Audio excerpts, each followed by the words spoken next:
다 함께 사도신경 고백함으로 7월 31일 수요일 아브라함 기도회를 시작하겠습니다. 나는 전능하신 아버지 하나님, 천지의 창조주를 믿습니다. 나는 그의 유일하신 아들, 우리 주 예수 그리스도를 믿습니다.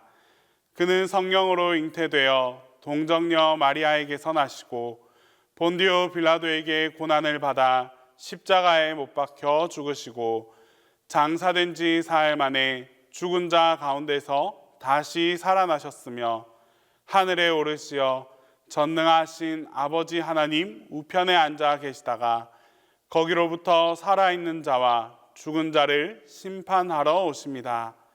나는 성령을 믿으며 거룩한 공교회와 성도의 교제와 죄를 용서받는 것과 몸의 부활과 영생을 믿습니다.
저 위험한 곳 내가 이를 때면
자녀를 위한 기도를 다 함께 하겠습니다.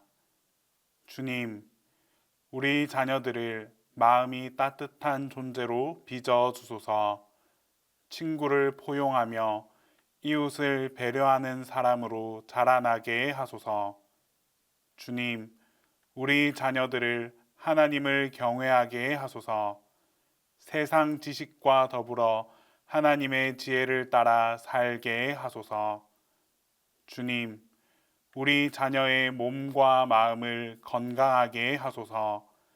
다른 사람에게 상처 주지도 받지도 않게 하소서. 혹 상처 받았을지라도 주님 뜻 안에서 건강하게 극복하게 하소서. 말과 행실이 주님을 본받게 하소서. 하나님의 마음을 닮아 살아가게 하소서.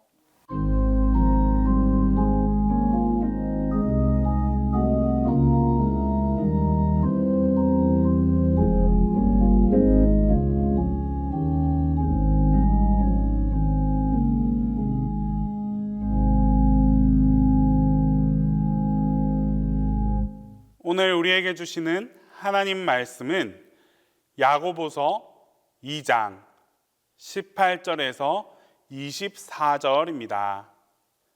신약성경 야고보서 2장 18절에서 24절입니다.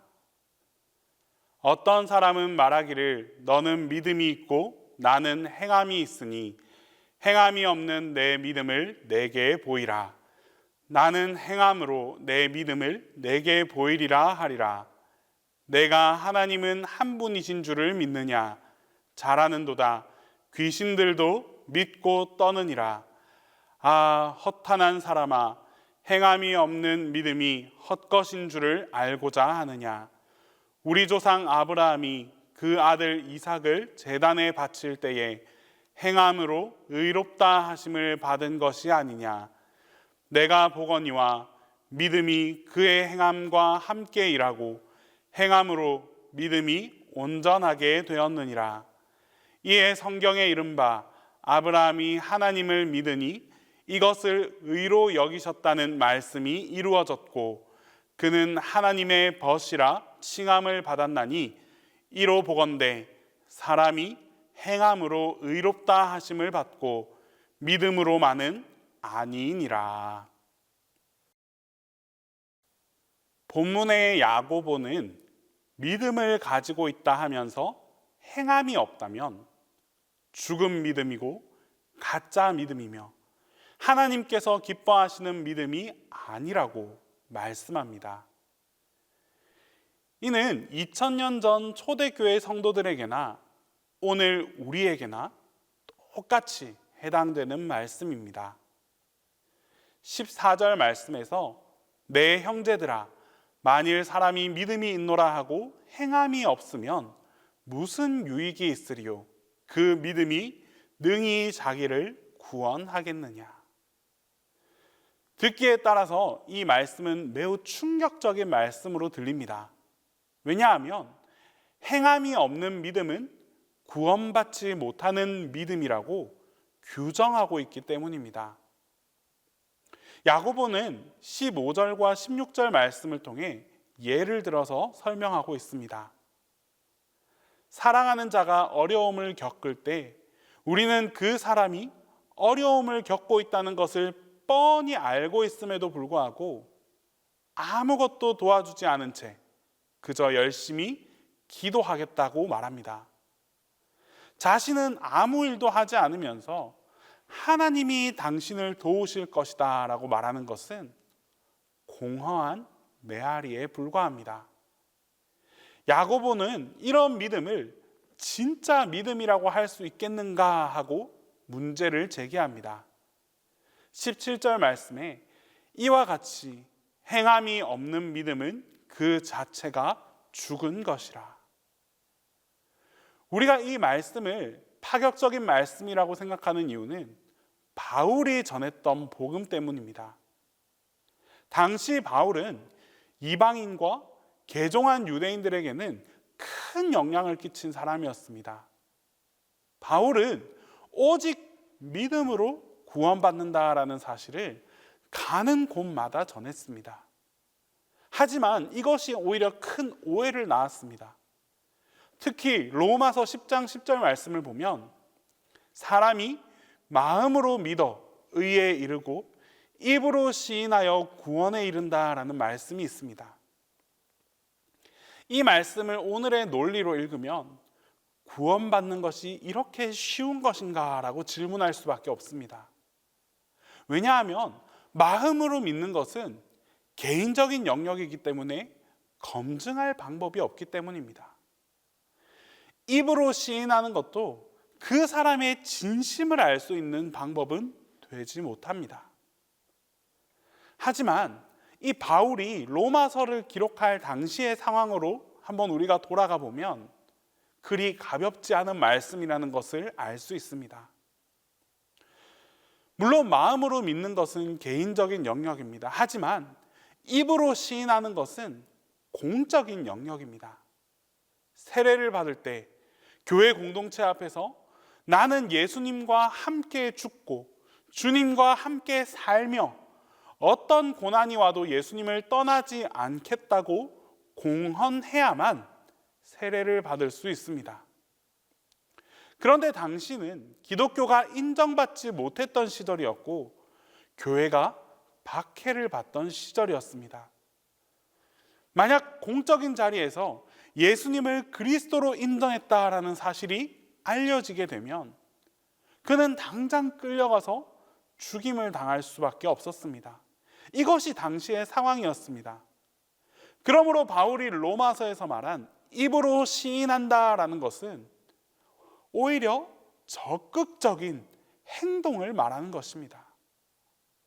마음으로 믿는다는 것은 내적의 믿음이고 입으로 시인한다는 것은 적극적인 행함을 말하는 것입니다. 그러므로 바울이 전했던 이 복음과 야고보가 전하는 복음은 서로 전혀 다르지 않습니다. 표현하는 방법이 달랐을 뿐 동일한 말씀입니다. 야고보 사도는 한 가지 예를 더 들고 있습니다. 19절 말씀에서 내가 하나님은 한 분이신 줄을 믿느냐 잘하는도다 귀신들도 믿고 떠느니라. 예수님은 귀신 들린 자를 찾아가서 귀신을 쫓아내 주셨습니다. 그런데 그때마다 귀신들이 예수님을 알아보고 먼 발치에서 달려옵니다. 그리고 주님 앞에 무릎을 꿇습니다. 예의를 갖추고 여기를 떠나달라고 간청합니다. 그런데 당시 예수님의 제자들도 주님이 누구인지 잘 몰랐습니다. 하나님의 아들이신 줄 몰랐습니다. 정치적인 지도자인 줄로만 알았고 율법에 방류했던 유대 종교 지도자들, 서기관들, 바리새인들, 법학자들도 예수님이 누구신 줄 잘 몰랐습니다. 그런데 이 귀신은 정확하게 알고 있었습니다. 예수님이 하나님의 아들이신 줄도 알았고 주님 앞에 무릎을 꿇고 예의를 갖추는 행동도 보였습니다. 그런데 이상한 것은 귀신이 구원받았다라는 이야기를 들어본 적은 어디에도 없습니다.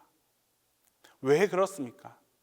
귀신은 예수님을 아는 것으로만 그쳤기 때문입니다. 예의도 갖추었고 기도의 형식을 빌려 간절하게 간구도 했지만 그들은 십자가를 지지 않았습니다. 그러므로 우리는 거룩한 이 십자가의 사명을 감당하는 것이 믿음과 행함의 조건이라는 것을 꼭 기억해야만 합니다. 예수님은 제자들에게 누구든지 나를 따라오려거든 자기 십자가를 지고 나를 따를 것을 명령하셨습니다. 서로 사랑하라라고 말씀하셨습니다. 힘들고 어렵지만 너희가 믿음이 있는 자라면 삶으로 믿음을 입증해 보이라라고 말씀하셨습니다. 그때 온전한 구원이 일어난다라는 것입니다. 우리가 믿는다고 하면서 행하지 않는 것은 야고보 사도의 논리에 의하면 귀신이 예수님을 알고 믿는 것과 똑같은 것입니다. 그러므로 우리의 믿음이 귀신 수준의 얕은 믿음이 아니라 이런 믿음과 동급이 되지 않으려면 하나님의 말씀을 그대로 행동하고 실천할 수 있어야 합니다. 이것이 귀신의 믿음과 우리의 믿음이 차별화되는 지점이고, 우리가 하나님 앞에서 구원받는 믿음으로 나아가는 첫걸음이 될 것입니다. 21절 말씀입니다. 우리 조상 아브라함이 그 아들 이삭을 제단에 바칠 때에 행함으로 의롭다 하심을 받은 것이 아니냐. 여러분, 하나님께서 아브라함에게 내 아들, 내 독자 이삭을 모리아 산에 가서 번제로 바치라 라는 말씀을 듣고 고민했지만 아브라함은 즉각 이삭을 데리고 떠났습니다. 번제단에 결박했습니다. 칼을 빼들었습니다. 그 순간 아브라함은 정말 진심이었습니다. 그때 아브라함을 부르는 다급한 소리가 들리고 하나님께서 말씀하십니다. 내가 이제야 네가 나를 사랑하는 줄을 알겠다라고 말씀하셨습니다. 이제야라는 말씀이 중요합니다. 이제야라는 말씀은 네 마음에 있는 그 믿음을 행함으로 보였으니 그 믿음을 이제야 참 믿음이라고 인정한다는 뜻입니다. 오늘 우리 마음에 있는 믿음을 행함으로 보일 때 그 믿음은 하나님 앞에서 의롭다 하심을 받는 믿음이 될 것입니다. 가짜 믿음, 반쪽짜리 믿음, 짝이른 믿음을 만들지 말고 행함을 통해서 세워지는 온전한 믿음을 만들어갈 수 있기를 바랍니다. 오늘 하루의 삶 속에서도 우리가 가지고 있는 믿음을 행동으로 실천하고 보여주고 삶으로 나타낼 때 하나님 앞에 칭찬받는 참된 믿음의 백성으로 거듭나게 될 것입니다. 기도하겠습니다. 이 시간 첫 번째로 기도할 때에 아는 것을 넘어 행하는 믿음을 갖게 해달라고 기도하겠습니다. 두 번째로 우리의 일상 가운데 감사의 제목을 발견하며 살아갈 수 있게 해달라고 기도하겠습니다. 끝으로 우리 동신교회와 담임 목사님을 위해서 함께 기도하겠습니다. 사랑의 하나님, 우리의 믿음을 보시는 하나님 앞에서 온전한 믿음을 가지고 살아가게 하옵소서. 우리는 믿음이 부족하여 아는 것이 전부인 줄 착각하고 살아왔습니다. 하나님을 알기만 하면 단단한 믿음을 가진 것이라 생각할 때도 많았습니다. 하지만 주님께서는 아는 믿음을 넘어서서 행하는 믿음을 원하고 계셨습니다. 주님, 이제라도 우리의 믿음을 변화시켜 주시옵소서. 하나님을 안다는 것은 하나님의 모습을 담기 위해 노력하는 것이고 하나님께서 원하시는 삶을 실천해 나간다는 것임을 깨닫습니다. 작은 실천이라도 한 가지씩 행동하는 삶, 행동하는 믿음의 삶을 살아가게 하여 주시옵소서. 내 안에 있는 믿음을 나타낼 수 있도록 우리 모두를 변화시켜 주시옵소서. 그리하여 믿음을 통해 하나님께 칭찬받는 하나님의 자녀가 될 수 있게 하여 주시옵소서. 주님, 한 해의 반을 보내고 이제 새로운 반을 또 함께 보내고 있습니다. 지난 시간을 돌아보니 모든 것이 은혜이고 감사였습니다. 주님께서 주신 은혜를 고백하며 감사하게 하옵소서. 감사를 깨닫고 날마다 감사하는 마음으로 살아가게 하여 주시옵소서. 그리하여 앞으로 우리에게 주어지는 또 새로운 반은 감사의 제목들이 더욱 넘쳐나는 하루하루의 삶이 되게 하여 주시옵소서. 주님께서 우리 동신교회를 사랑해 주시고 축복해 주셔서 많은 사랑과 은혜를 경험할 수 있었음을 고백합니다. 이제 우리 교회가 받은 이 은혜를 감사하며 더 많은 선행을 베풀 수 있는 돕는 교회가 되게 하여 주시옵소서. 도움이 필요한 곳에 도움을 전하고 위로가 필요한 곳에 위로의 손길을 내밀 수 있는 교회가 되게 하셔서 하나님의 사랑과 은혜를 나누는 일을 기쁨으로 감당하게 하옵소서. 담임 목사님을 위해 기도합니다. 이제 주님께서 주시는 새 힘과 새 능력을 통해 앞으로 맡겨질 여러 가지 하나님의 일들을 감당해 가실 것입니다. 목사님의 사역 현장 가운데 항상 성령님께서 동행하여 주시고 성령님의 도우심과 성령님의 인도하심이 끊이지 않도록 함께하여 주시옵소서. 이제 주님께서 가르쳐 주신 기도를 다 함께 하겠습니다. 하늘에 계신 우리 아버지, 아버지의 이름을 거룩하게 하시며 아버지의 나라가 오게 하시며 아버지의 뜻이 하늘에서와 같이 땅에서도 이루어지게 하소서. 오늘 우리에게 일용할 양식을 주시고 우리가 우리에게 잘못한 사람을 용서하여 준 것 같이 우리 죄를 용서하여 주시고 우리를 시험에 빠지지 않게 하시고 악에서 구하소서. 나라와 권능과 영광이 영원히 아버지의 것입니다.